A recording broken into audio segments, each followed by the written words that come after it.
Chapter 2. And Hannah prayed and said, My heart rejoiceth in the Lord, mine horn is exalted in the Lord, my mouth is enlarged over mine enemies, because I rejoice in thy salvation. There is none holy as the Lord, for there is none beside thee, neither is there any rock like our God.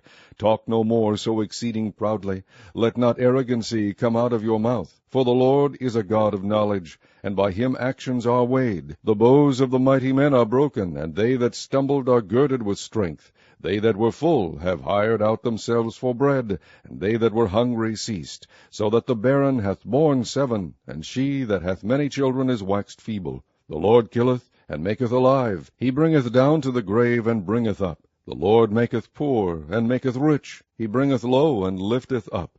He raiseth up the poor out of the dust, and lifteth up the beggar from the dunghill, to set them among princes, and to make them inherit the throne of glory. For the pillars of the earth are the Lord's, and he hath set the world upon them. He will keep the feet of his saints, and the wicked shall be silent in darkness. For by strength shall no man prevail. The adversaries of the Lord shall be broken to pieces. Out of heaven shall he thunder upon them. The Lord shall judge the ends of the earth, and he shall give strength unto his king, and exalt the horn of his anointed. And Elkanah went to Ramah to his house, and the child did minister unto the Lord before Eli the priest. Now the sons of Eli were sons of Belial. They knew not the Lord. And the priest's custom with the people was, that when any man offered sacrifice, the priest's servant came, while the flesh was in seething, with a flesh hook of 3 teeth in his hand, and he struck it into the pan, or kettle, or cauldron, or pot. All that the flesh hook brought up the priest took for himself. So they did in Shiloh unto all the Israelites that came thither. Also, before they burnt the fat, the priest's servant came, and said to the man that sacrificed, Give flesh to roast for the priest, for he will not have sodden flesh of thee, but raw. And if any man said unto him, Let them not fail to burn the fat presently, and then take as much as thy soul desireth, then he would answer him, Nay, but thou shalt give it me now, and if not, I will take it by force. Wherefore the sin of the young man was very great before the Lord, for men abhorred the offering of the Lord. But Samuel ministered before the Lord, being a child, girded with a linen ephod. Moreover his mother made him a little coat, and brought it to him from year to year, when she came up with her husband to offer the yearly sacrifice. And Eli blessed Elkanah and his wife, and said, The Lord give thee seed of this woman for the loan which she is lent to the Lord. And they went unto their own home. And the Lord visited Hannah, so that she conceived and bare 3 sons and 2 daughters. And the child Samuel grew before the Lord. Now Eli was very old, and heard all that his sons did unto all Israel, and how they lay with the women that assembled at the door of the tabernacle of the congregation.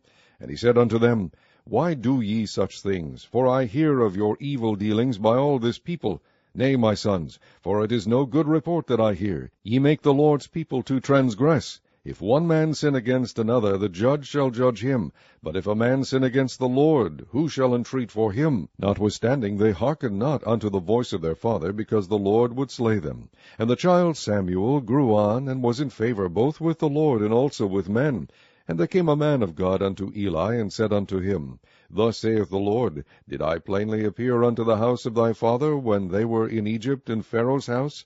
And did I choose him out of all the tribes of Israel to be my priest, to offer upon mine altar, to burn incense, to wear an ephod before me? And did I give unto the house of thy father all the offerings made by fire of the children of Israel? Wherefore kick ye at my sacrifice, and at mine offering, which I have commanded in my habitation, and honourest thy sons above me, to make yourselves fat with the chiefest of all the offerings of Israel my people? Wherefore the Lord God of Israel saith, I said indeed that thy house, and the house of thy father, should walk before me forever.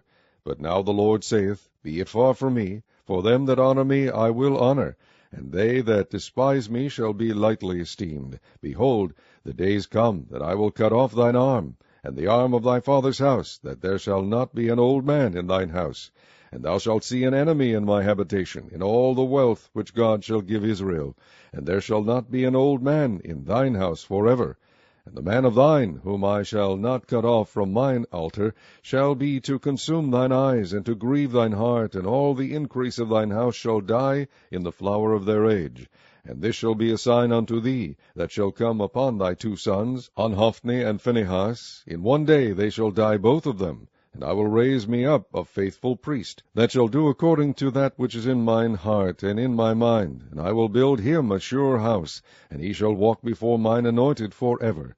And it shall come to pass, that every one that is left in thine house shall come, and crouch to him for a piece of silver and a morsel of bread, and shall say, Put me, I pray thee, into one of the priest's offices, that I may eat a piece of bread.